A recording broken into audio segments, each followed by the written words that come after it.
Oi, pessoal, tudo bem? Sejam bem-vindos ao 8º episódio da segunda temporada do Lucrando com Imóveis. É um prazer tê-los mais uma vez aqui conosco para conversar, bater um papo e mandar muito conteúdo de qualidade sobre lucratividade e investimento em imóveis. O episódio de hoje a gente vai sair um pouquinho do tradicional, nós não vamos falar diretamente de lucratividade de imóveis, não vamos falar diretamente de cálculos, mas a gente vai abordar um fator que é fundamental quando se busca pensar em investimento em imóveis, que é o ranking anual das cidades mais seguras do Brasil.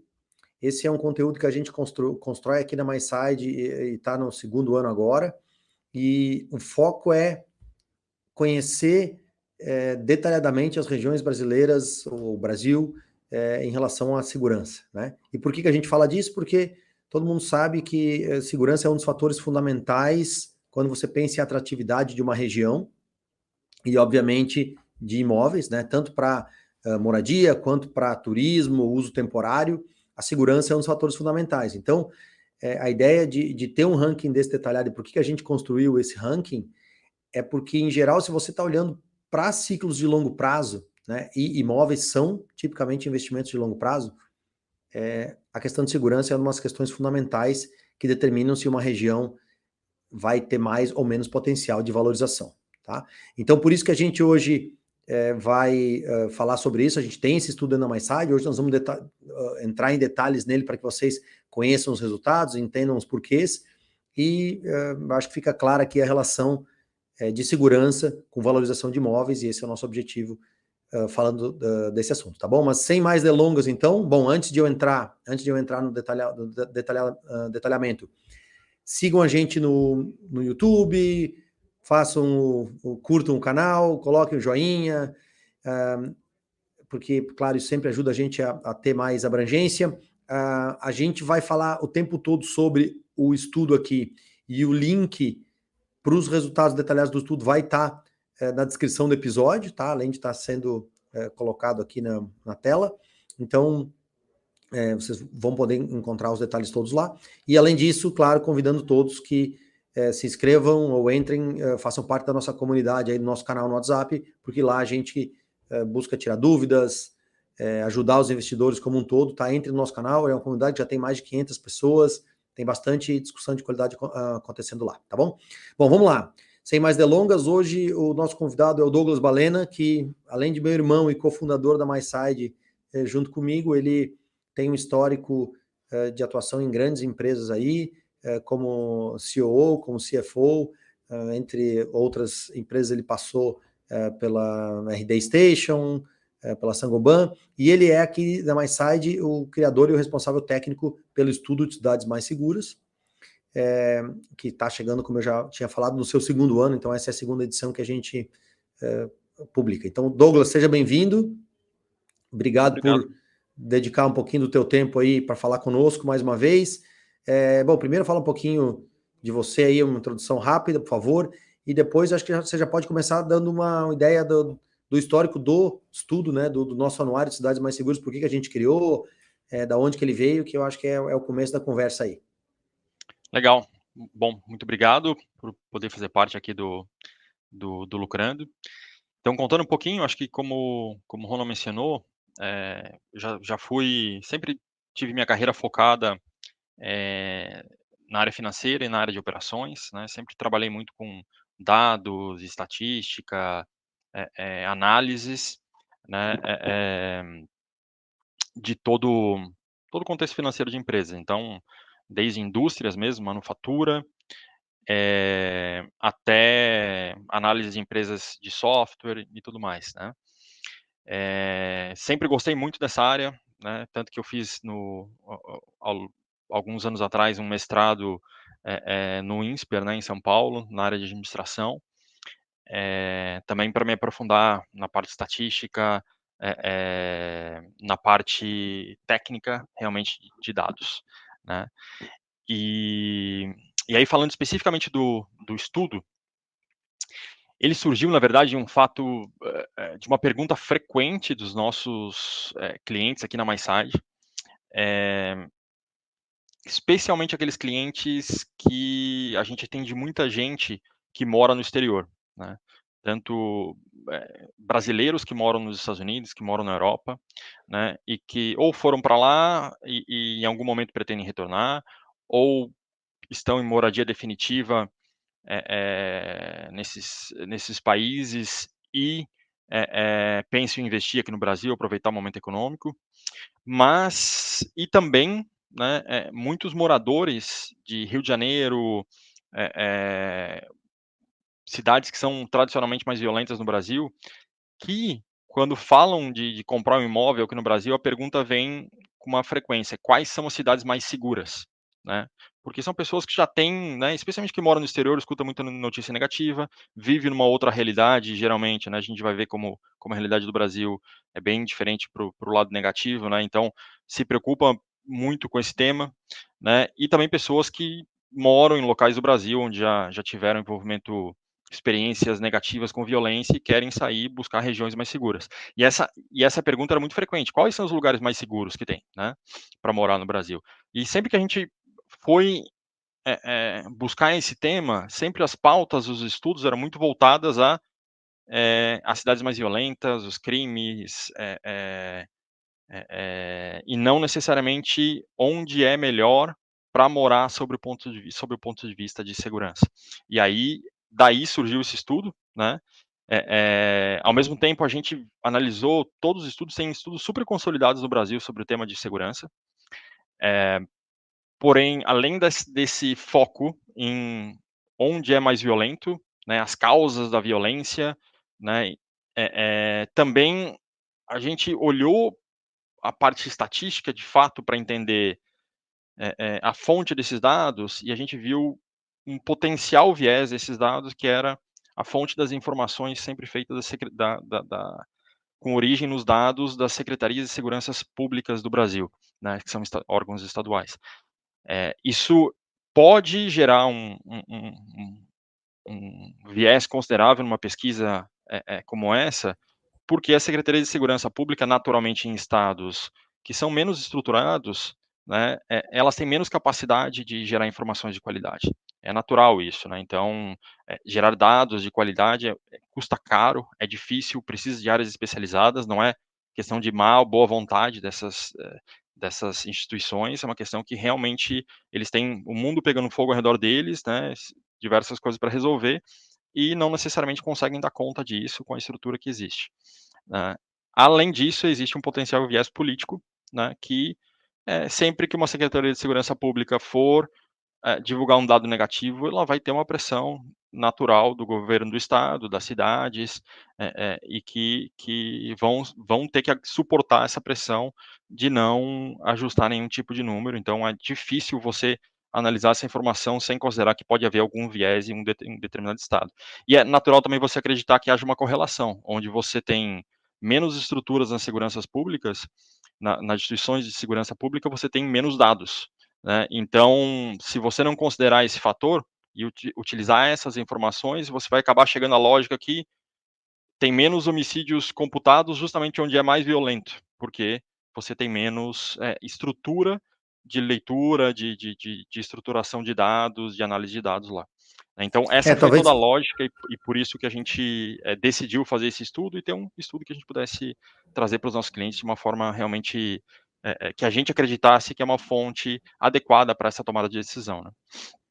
Talvez a gente já entrou agora em dois tópicos. O primeiro, acho que foi isso, né, Douglas? Só para tentar dividir em duas partes. Aí, Uhum. o que trouxe o primeiro é que então a gente buscou trazer inicialmente o foco nas cidades mais seguras, não nas mais violentas, né? Porque, obviamente, tem muito mais apelo de mídia falar de violência, né? Isso não é novidade nenhuma. Então, normalmente, se os estudos eram muito focados, os principais estudos eram muito focados em anunciar as cidades mais violentas, e aí nisso a gente buscou trazer a abordagem contrária, até porque para nós, como empresa que guia os investidores, que guia os compradores de imóveis, é muito mais interessante saber onde é seguro do que saber onde é violento, porque os locais mais seguros normalmente representam melhores escolhas, né? Então acho que essa foi a primeira. E o segundo ponto que tu já começou a entrar nos detalhes aí, que até era o que eu queria trazer como próximo, é sobre a metodologia em si, né? Então, só para ver se eu consigo transcrever o que tu mencionou aí, quer dizer, nos estados onde a qualidade média de informação é menor, a gente chegava, ou a gente pode chegar a conclusões que são, enfim, que não são corretas, né? E aí, eu sei que há um fator específico que tem uma quantidade relevante quer dizer, a gente está baseando, já entrando na metodologia, né? Nós estamos falando de taxas de homicídio, né? E se eu entendo nos detalhes aí, a gente está falando de taxa de homicídio, e há estados onde essas taxas de homicídio são, eu tenho uma quantidade considerável desses dados que são classificados como homicídios não, ou mortes não identificadas. Nós estamos buscando homicídios, mas as taxas gerais são de morte, e aí tem as não identificadas, que podem entrar na conta, podem não entrar, e aí eu acho que é onde ocorrem as variações, né? Tenta explicar para a gente um pouquinho do passo a passo aí, da onde os dados vêm, e como é que a gente tenta equilibrar essas potenciais distorções, por favor. Legal.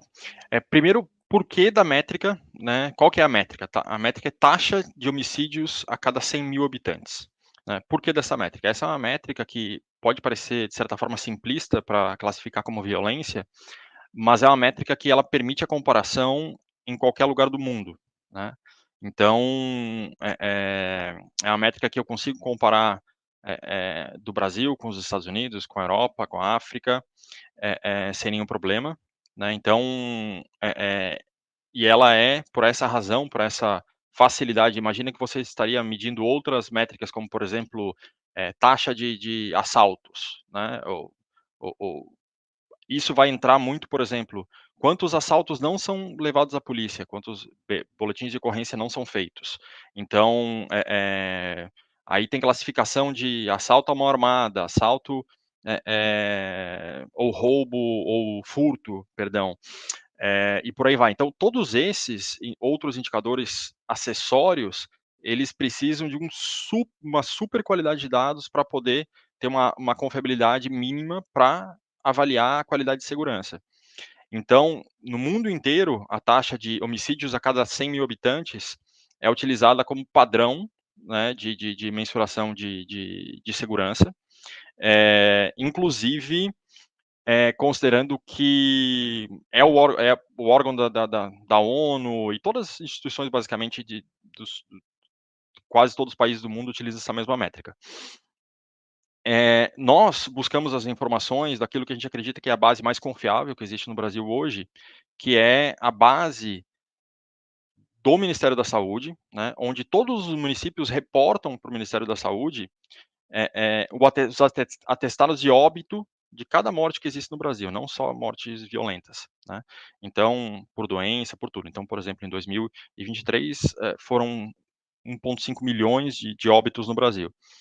Nessa classificação, existe um padrão global de classificação dessas mortes, então, se é doença, que doença que for e tal, tem quase 50 mil categorias onde cada uma pode ser classificada essas mortes, e dentro desse grupo inteiro tem um grupo lá dentro que diz que são mortes de causas não naturais, digamos assim, né, causas externas.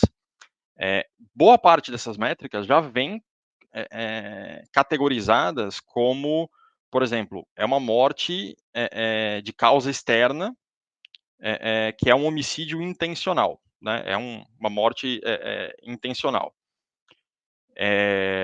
Tem outras que vêm uma causa externa que classificam, por exemplo, como um acidente de carro e tudo mais, que naturalmente já fica evidente que isso não é assassinato, não é algo relacionado a crime.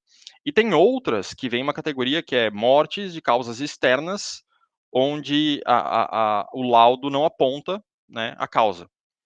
Então, isso naturalmente tem uma correlação. As regiões mais violentas, elas têm mais mortes sem essa classificação, com uma classificação genérica, digamos assim, da morte, né? Então, essas classificações, elas são baseadas em atestados de óbitos assinados pelos médicos que estão lá na ponta, então é um documento super difícil de haver qualquer tipo de manipulação, né? Então, obviamente que todos os dados podem ter, mas é um documento bastante confiável para esse tipo de análise. E aí, na pesquisa, para a gente justamente não ter esse viés de onde tem menos dados declarados, a gente vai acabar reduzindo o indicador de violência, a gente faz um fator de correção, que a gente entende a proporção de dados que não são reportados e corrige eles através de uma metodologia estatística para equiparar as outras métricas, né?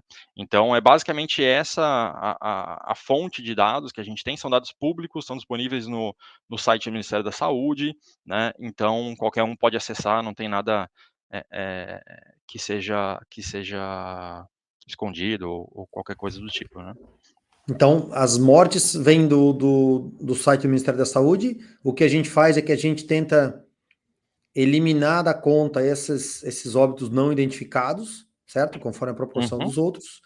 É, e os dados populacionais vêm do censo do IBGE, se eu não estou enganado, correto? Os dados populacionais vêm do censo do IBGE. Especificamente nesse ano, a gente já utilizou uma estimativa do IBGE, como o censo foi de 2022, para calcular a população de 2023, para já adequar o número para que ele esteja correto. Um ponto importante também do número é que a, a, essa métrica ela tem uma limitação importante, que quando eu analiso um município que tem menos de 100 mil habitantes, por padrão, se desconsidera essa métrica, né, não se utiliza. Justamente porque você tem poucos habitantes, então imagina uma cidade que tem 10 mil habitantes, aí você tem um homicídio, né, que acontece a cada 5 anos, por exemplo, naquele ano vai parecer que aquela cidade é uma cidade super violenta, né? Então, o que acontece é que, por prática, não só no nosso estudo, mas em todo mundo que utiliza essa métrica, quando se analisa o corte de uma cidade especificamente, se ela tem menos de 100 mil habitantes, ela é desconsiderada como uma análise individual. Mas essa métrica não é, os dados daquela cidade não são jogados fora, né? Então, por exemplo, quando a gente consolida as métricas do Brasil, nós incluímos 100% dos municípios, né? Inclusive esses das cidades pequenas, porque aí, em termos estatísticos, a gente esse problema dos números pequenos, da lei dos números pequenos, não acontece porque todos os municípios são somados e tudo mais. Então, a métrica do Brasil considera 100%, assim como a dos estados e tudo mais, só que a gente evita fazer qualquer tipo de análise quando a gente olha individualmente municípios que têm menos de 100 mil habitantes. Legal. Boa, então vamos tentar olhar um pouco para os números aí, e eu já começo dando uma ideia. O número do Brasil, que acho que até nem está no estudo, né? Mas o número do Brasil qual que é o número total? Só começamos falando por aí. Vamos lá, o número do Brasil é de 26, o indicador total, né, do Brasil é de 26 mortes a cada 100 mil habitantes. Esse número, até para a gente ter uma noção do que ele representa, é um número muito alto, essa média nacional.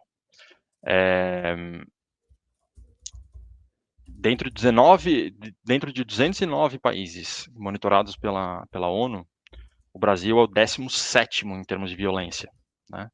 E basicamente nos coloca em grupos como, por exemplo, México, Colômbia, são os países que são os nossos vizinhos aí dos indicadores, né?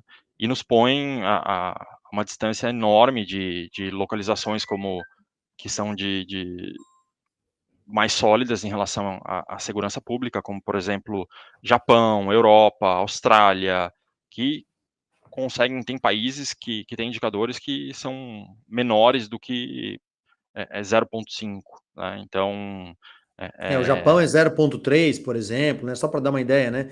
A gente estava exato, olhando a Alemanha, a gente está falando de mais ou menos, quer dizer, uma morte por ano a cada 100 mil habitantes. Europa exato. como um Então, imagina todo, se você mora numa cidade 3, como né? que tem 1 milhão de habitantes, por exemplo, um indicador de 1 significa que são 10 assassinatos por ano, né, numa cidade de 1 milhão de habitantes, né. Então é um número realmente baixíssimo, que ele vai provavelmente se concentrar em crimes passionais, né, em crimes que não necessariamente são relacionados àquele da violência urbana necessariamente, né. Então, são lugares muito seguros de se morar e não são somente países específicos, né. O corte de um país violento como acontece aqui no Brasil, na verdade, é exceção, né? Cerca de deixa eu ver a informação aqui certinha, mas cerca de 150, 160 países no mundo têm esse indicador, que no Brasil é de 26. Cerca de 160 países têm indicador menor que 10, né? Então, para você ver como a exceção, na verdade, é o Brasil e não necessariamente esses países com indicador baixíssimo, né? Então, só para dar uma referência de mundo aí, como a gente está falando dos Estados Unidos, é qualquer lugar lá, os Estados Unidos como um todo é qualquer lugar ao redor de 5, né, mortes por 100 mil habitantes. Os países mais seguros, tipo Japão, 0,3, Alemanha é 1, Europa como um todo perto de 3, mas um país é considerado muito violento a partir de 10, né? 10 é tipo, entrei nos países muito violentos, né? E aí o Brasil é tipo o 17º pior, se eu não me engano, né? A gente vai entrar aqui a ideia é falar de Brasil, do detalhamento do Brasil, tá? Mas só para dar uma referência para quem está nos vendo e escutando aí, o Brasil tem 26, que é muito, muito alto, e aí nós vamos chegar daqui a pouco que tem diferentes Brasis, né? Então a melhor cidade do Brasil, acima de 100 mil habitantes, que é Botucatu, se eu não me engano, não, Valinhos, se eu não me engano, é menos de 1, né? Então nós estamos em níveis Alemanha, né? Ao passo que nós vamos ver aí, sei lá, Macapá, que é um número absurdo, mas só para dar uma ideia para vocês de mundo, os países considerados seguros vão estar ali abaixo de 5 em algum lugar, os muito seguros lá bem perto de 1. Acima de 10 é considerado um país muito violento. Os Estados Unidos é tipo 5, e claro, aí tem os países que são epidemia, aí, Venezuela, que é um dos piores, que está lá, não sei lá, 40, 50, mas só para dar uma ideia de mundo. E aí vamos tentar. E aí, claro, do Brasil, como eu falei, 26, que é um número muito alto, a gente está lá na rabeira do mundo. Só que aí o que nós vamos enxergar agora, que é o objetivo de hoje, é ver que, na verdade, existem vários Brasis, né? E aí, Douglas, eu acho que vale a pena a gente já começar a entrar no nosso número. No nosso número detalhado do Brasil aí. Eu entendi que você vai compartilhar com a gente o estudo também. Quem estiver nos assistindo vai ver já os recortes do estudo. Mais uma vez, o estudo está disponível no nosso site, tá? Com todos os detalhes para quem quiser. E o link é cidades.myside.com.br. Também está na descrição aqui, mas o link é cidades.myside.com.br e lá a gente tem documento detalhado com todos os recortes que a gente criou e tal. Quem quiser ter acesso à informação completa, tá? Mas bora falar um pouquinho do Brasil agora, então, Douglas? Vamos lá, vamos embora. A gente vai disponibilizar também essa tabela dos países para todo mundo que quiser dar uma olhada, né? Tem uma curiosidade de analisar esses dados, são dados da ONU, tá? Consolidados, então a gente pode disponibilizar também. Mas falando um pouquinho sobre o estudo, eu vou compartilhar aqui minha tela para a gente poder enxergar isso de uma forma mais precisa aqui. Um momento. Então vamos lá. Então começando aqui pela tabela geral, né, a principal aqui.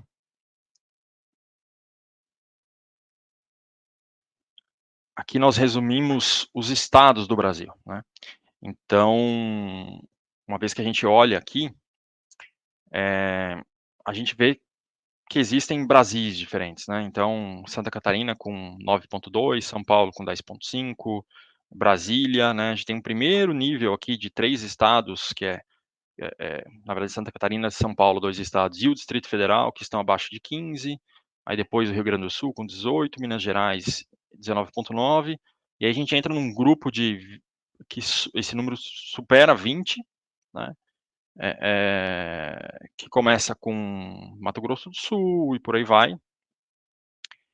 E aí a gente tem alguns estados lá no final do ranking que tem indicadores realmente muito altos, né, como Alagoas, Ceará, Pernambuco, que ultrapassam 40, e nesse ano especificamente, em 2023, foi um ano muito ruim para o Amapá, que chegou a quase 70 homicídios a cada 100 mil habitantes, que é o último da lista. Mas olhando aqui, acho que é interessante a gente ver que, na verdade, naturalmente, o Brasil é um país muito grande, a gente tem diferentes métricas, né, e por isso esse indicador é tão importante para quem pensa em locais para moradia, né? E se a gente olha aqui por estados, então a gente tem o sul do Brasil e o sudeste do Brasil com indicadores próximos a 18, 19, né, que são praticamente empatados aí, o centro-oeste em 24, Norte em 35 e Nordeste em 39, né, que é basicamente aqui um resumo do que acontece nos estados, né.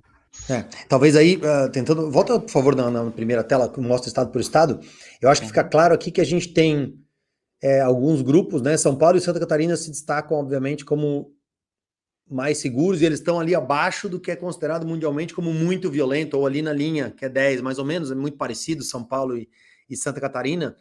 É, e vocês vão ver que, obviamente, esses indicadores de segurança são diretamente relacionados aos indicadores de qualidade de vida e riqueza como um todo, né? Então, daqui a pouco nós vamos falar um pouco sobre cidades, mas e dentro dos estados quais são as cidades. Mas eu acho que o que chama atenção aqui, e para quem é investidor de imóveis isso é bem claro, é que a gente tem ilhas de prosperidade no Brasil, né?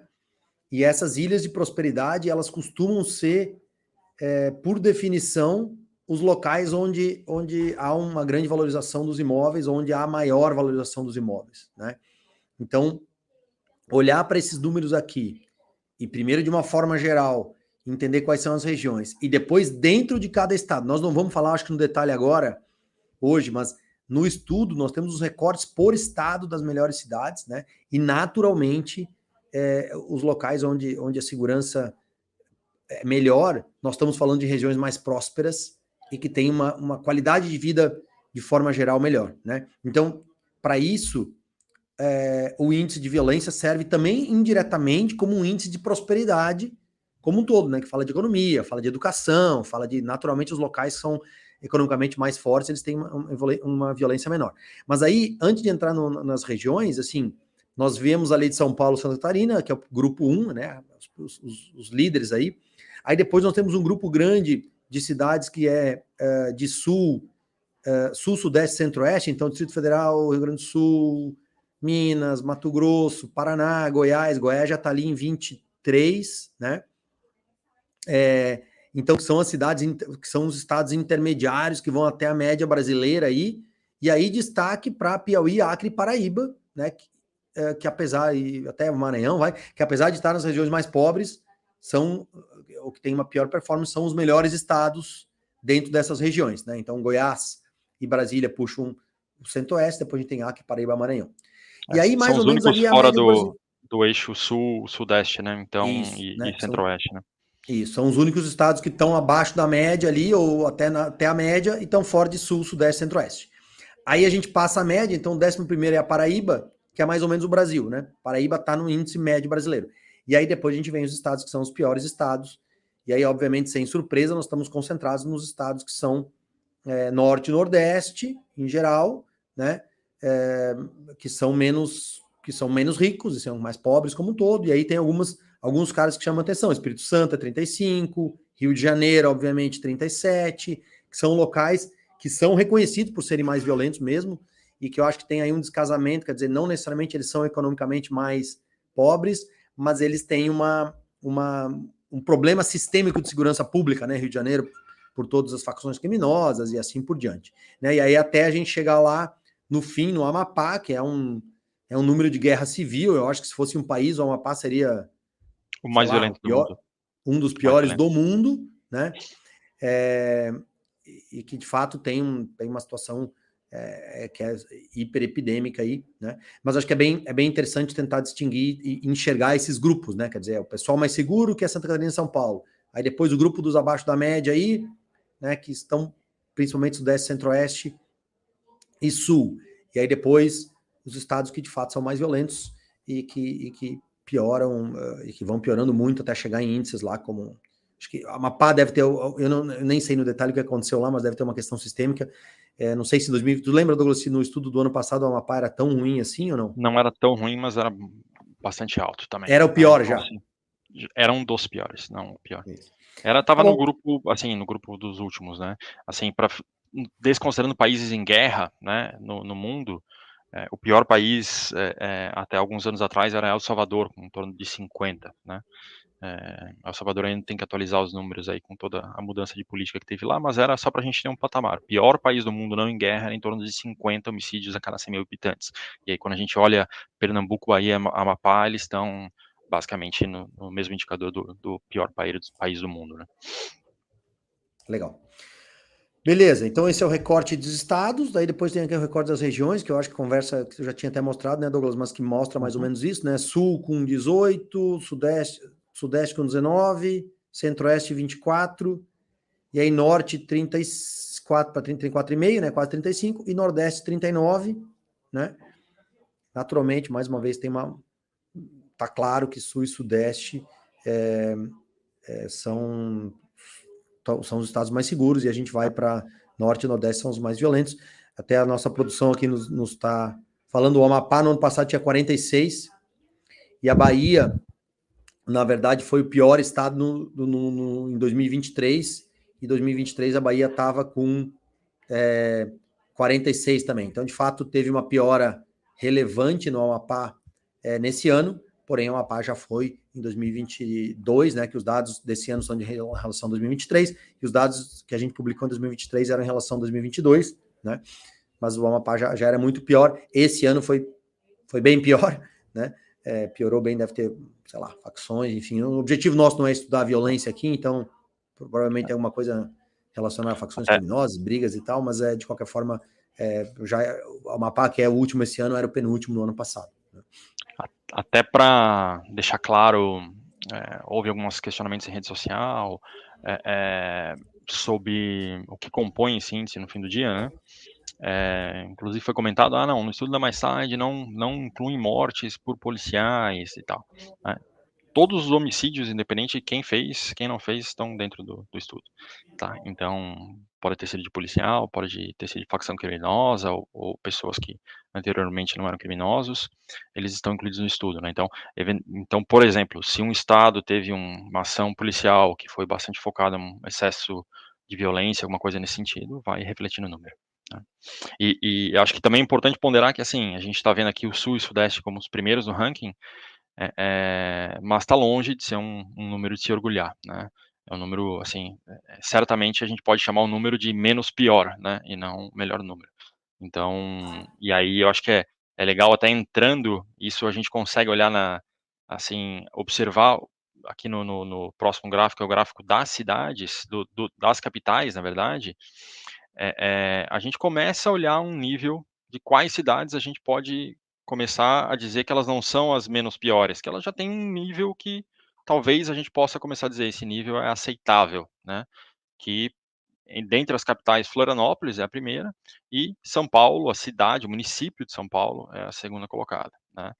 É bem importante aqui mencionar que também houve muitos questionamentos sobre São Paulo. Poxa, mas São Paulo não eu moro aqui, não é assim, ela não, de jeito nenhum, ela é a segunda cidade mais segura do Brasil, capital, perdão, mais segura do Brasil. Mas aí é importante entender as diferenças, as métricas, né? É, é, uma coisa é a sensação de segurança, né, a sensação de insegurança das regiões, e a outra é, de fato, o que acontece em termos de homicídios. Né? Em São Paulo, eu já morei por muito tempo em São Paulo, vivi a sensação de insegurança, né? Então, existe sim essa preocupação, existe muito mais assaltos, por exemplo, à mão armada do que existe em Florianópolis, por exemplo, e há uma precaução muito grande da população, né? E diferente de Florianópolis, que é uma cidade que também já morei por muitos anos, onde existe a sensação de segurança é muito maior, né? Mas não dá para negar, né? Não é este ano que São Paulo está na segunda posição. São Paulo já vem há muitos anos com indicadores de segurança que são superiores à maior parte das capitais do Brasil. Né? Quem morou lá sabe que, independente de quem estava no governo, sempre houve uma preocupação muito grande na cidade sobre isso. Né? Mas é uma cidade, sim, que surpreende, né, estar nessa posição, pela sensação de insegurança que os moradores vivenciam. Mas, de novo, também a gente olhar indicadores de 10 e 12 não são indicadores assim fenomenais, né? São indicadores altos, né? Se a gente for comparar de novo com os Estados Unidos, que é um país que tem uma relativa violência em algumas regiões, a média é 5, e com países da Europa, a média é 1, 2, né? Então aí a gente consegue entender da onde vem esse sentimento de insegurança. aquela coisa que a gente sempre fala aqui, assim, se a gente tem um sentimento de insegurança em São Paulo, se você conversar com pessoas de Fortaleza, né, e Recife, por exemplo, vocês, os moradores de São Paulo vão perceber que, na verdade, a sensação de insegurança lá é muito superior de São Paulo, né? Muito superior de São Paulo. Então, isso quando a gente olha em qualidade de vida, né? E a gente tem, por exemplo, muita gente aqui na MySide saindo do Rio de Janeiro para vir morar em Florianópolis, por exemplo, porque está saindo de uma região que é de praia para ir para outra região de praia e procura Florianópolis, procura Balneário Camboriú, porque quer manter a qualidade de vida, itens essenciais para que consideram essenciais para a qualidade de vida, como a proximidade ao mar, esse ambiente de litoral, mas querem sair da violência, né? E acabam migrando para regiões como Florianópolis, Balneário Camboriú e tal, que tem indicadores de segurança mais baixos, né? Então, acho que é importante a gente entender essa questão da sensação de segurança, porque realmente é compreensível que quem mora em São Paulo não tenha uma vida, uma sensação de segurança adequada, e nem mesmo quem mora em Florianópolis, que não está longe de ser uma região que a gente pode considerar de segura, né? Isso, e aí, acho que assim, falando das capitais, elas refletem diretamente o que a gente viu dos estados ali, então tem pouca diferença. Quando eu olho os estados, olho as capitais, eu estou vendo mais ou menos os mesmos números, né? Com uma exceção ou outra aqui, também os detalhes estão lá no estudo para quem quiser ver. Acho que, por último, o último recorde que a gente vai ver agora é com as cidades acima de 100 mil habitantes, né? E aí, dentro disso, aqui eu acho que a gente começa a enxergar algumas coisas que são diferentes, né? É isso aí. Ou seja, nós começamos a ver cidades, você vê, Valinhos, que é a principal cidade, tem aí 0,9, né? Então são índices alemães, né? Mas de qualquer forma, todos esses caras que estão aí abaixo de 5, visto a realidade brasileira, eu acho que podem ser considerados municípios que são seguros, né? E aí, bom, de modo geral, olhando para essa lista aqui, que são as 30 mais seguras acima de 100 mil, quais seriam os highlights aí, Douglas, os pontos principais que você ressaltaria? Não, eu acho que assim, o grandes destaques aqui é que essas cidades, elas não, com algumas exceções, mas dá para a gente dizer que a maioria delas não são cidades que estão aqui por acaso, ou seja, elas não estão nesse ranking esse ano pelas somente, né? Não foi uma, entre aspas, sorte delas aparecerem aqui. São cidades que recorrentemente têm índices de segurança muito bons. São cidades que geralmente têm os índices de qualidade de vida altíssimos, né? O IDH de Valinhos já foi, se não me engano, ainda que falta, com a atualização do censo de 2022, esse número vai sair, mas o maior IDH do Brasil, né? Jaraguá do Sul, por exemplo, aqui em Santa Catarina, uma cidade que ano passado liderou o ranking, né? E agora está em quinto colocado, mas você vê que os indicadores já são em patamares incomparáveis à primeira capital, né? Então, eu acho que o interessante de olhar, e esse era o grande propósito do nosso estudo, era olhar para essas cidades especialmente, entender quem que está fazendo diferente, né? Quem que traz dentro do Brasil, de um contexto de ampla violência, quem que são aqueles que realmente trazem algo diferente, né? E que proporcionam uma possibilidade de qualidade de vida em termos de segurança muito alto, né? E outra coisa que é importante notar aqui, que na verdade há uma super concentração de cidades do estado de São Paulo, né? Então, existe, acho que se não me engano, são 5 cidades de Santa Catarina, 2 de Minas Gerais e uma do Paraná, né? Mas o interior de São Paulo, né, que são as cidades que estão aqui, a maioria aqui do interior, listadas demonstram que a região tem uma característica socioeconômica, uma preocupação com segurança que é realmente diferenciada em relação a outros estados, né? E realmente é surpreendente a concentração de municípios do interior de São Paulo no ranking das 30 cidades mais seguras, né? Então, e até é um dado triste, na verdade, que a gente olha e vê que são apenas 4 estados representados aqui, mas ao mesmo tempo nos dá uma luz de entender o que essas cidades que estão aqui estão fazendo de diferente. E se você, eu não vou citar nenhuma cidade aqui para não fazer nenhum tipo de essa é melhor ou pior, mas se você for a fundo e entender, analisar as políticas dessas cidades, independente de preferência político-partidária, você vai ver que eles têm um longo histórico de ações, de ações em educação, ações em segurança pública, em qualidade de vida como um todo, que não é fruto do acaso para chegar a esse indicador. Assim como não é o fruto do acaso na Europa, assim como não é o fruto do acaso no Japão, são resultado de uma gestão da sociedade que não necessariamente é só dos políticos, mas também da população da cidade, aquilo que ela faz, a cultura, os valores que ela emprega, que faz dessas as cidades realmente mais seguras do Brasil.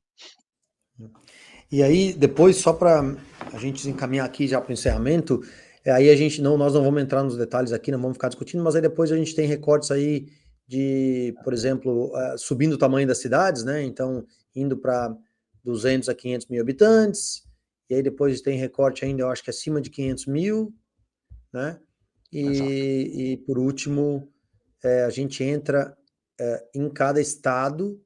Ah, não, desculpa, acima de 1 milhão, e depois a gente entra em cada É. estado do Brasil e coloca para cada estado quais são as cidades mais seguras, sempre com a régua mínima de no mínimo 100 mil habitantes, que é onde a gente para a estatística mínima, a população mínima que a gente acha que O tem uma recorte mínimo, relevância né? estatística. Ótimo. Exato, o recorte mínimo. Então, e basicamente é isso, quer dizer, o estudo, mais uma vez, só deixando claro, ele está disponível no cidades.myside.com.br, né? E lá vão estar todos os detalhes, vocês vão ver um documento bem detalhado sobre isso. Claro, a gente tem sempre, olhando sob o ponto de vista de investimento agora, nós sempre vamos buscar um equilíbrio entre as regiões em que há um desenvolvimento urbano relevante, né? Então, você vai pegar cidades muito pequenas, em que você não tem crescimento populacional, não tem nenhum tipo de desenvolvimento imobiliário importante, você vai chegar num ponto em que, ok, a cidade é segura, mas ela não vai trazer oportunidades de investimento imobiliário porque não há um crescimento relevante na base de imóveis, não tem novos lançamentos, não tem empreendimentos novos e tal. Então, isso leva simplesmente a cidade ser segura não quer dizer que ela é uma boa oportunidade para investimento, né? Isso é importante que fique claro, né? A segurança é só mais um fator que a gente leva em consideração, e é importante deixar claro que a segurança é um fator que influencia investimentos tipicamente no longo prazo, né? Então, quando você está pensando em ações mais estruturais, você está olhando para o negócio de longo prazo, você está enxergando que são áreas em que a população busca por serem mais seguras, e é um dos fatores, né? Desenvolvimento econômico, é lógico, é um fator que tem uma relevância ainda maior, provavelmente, né? Ou pelo menos está na mesma balança, aí no mesmo peso. Então, quando a gente está buscando investimentos, no fundo, eu costumo, inclusive, falar bastante isso, assim, a gente olha muito para a floresta, e dentro da floresta eu tento buscar a melhor árvore, né? Porque a melhor árvore é o que vai me dar mais retorno. Então, esse tipo de estudo como cidades mais seguras, ele tenta buscar alinhar essas coisas, né? Então, putz, eu tenho interesse em morar num local mais seguro, investir num local mais seguro. O que faz sentido para mim? Ah, deixa eu ver aqui, né? Deixa eu dar uma olhada e comparando. E às vezes a gente não tem ideia dessas coisas, então não são números que são óbvios para todo mundo quando a gente olha e fala de segurança, né? E por isso que a gente cria esse estudo. Inclusive, Douglas, eu queria te convidar só para falar um pouquinho do nosso próximo estudo aqui, que já está no fogão aí, que vai ser sobre as melhores cidades para investir, certo? Exato. Uhum. E aí a gente vai falar um pouquinho sobre rentabilidade de aluguel, rentabilidade de valorização. Fala só 2 minutinhos para explicar qual que é o objetivo. Provavelmente a gente vai estar conversando sobre isso aqui em conjunto no futuro, mas só fala um pouquinho sobre esse estudo, que eu acho que é legal para dar uma ideia para o pessoal que está buscando investir aí. Legal. A gente vai lançar em breve o estudo Melhores Cidades para Investir em Imóveis, né? Onde a gente vai trazer uma visão tanto de investimento em valorização de imóveis, então, pessoas que buscam comprar um imóvel na fase de planta, na fase de projeto, e revendê-lo assim que mais para frente ou quando for entregue, e também aluguel, né? Qual que é a rentabilidade e tudo mais, né? E como isso se compara a outros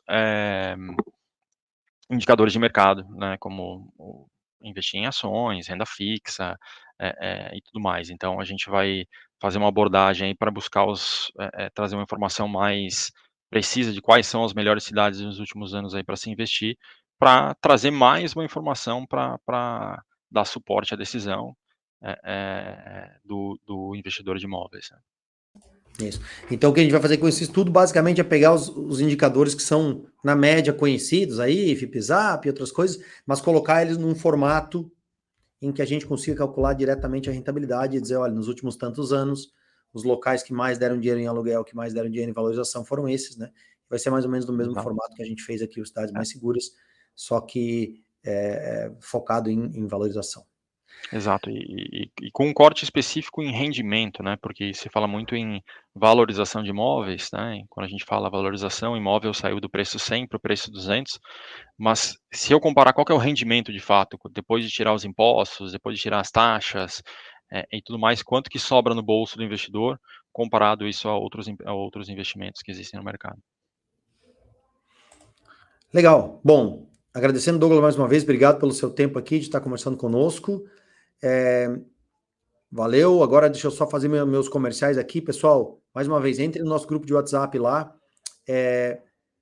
façam a sua... se cadastrem no nosso canal aqui para receber as novidades, ative o sininho, para quem estiver no YouTube. A nossa ideia de próximo episódio é conversar sobre locais de investimento, quer dizer, locais que chamam atenção. Então, se tudo der certo, o próximo episódio que a gente vai gravar é falando de cidades que a gente acredita que sejam bons locais de investimento e tentando dar mais detalhes de por que elas são bons locais de investimento. E também fiquem à vontade se vocês quiserem sugerir temas, perguntas. O canal correto geralmente é nosso grupo de WhatsApp lá, onde tem muita discussão, muito conteúdo, a gente ajuda as pessoas, a gente tira dúvidas, entrem lá, vale a pena mesmo.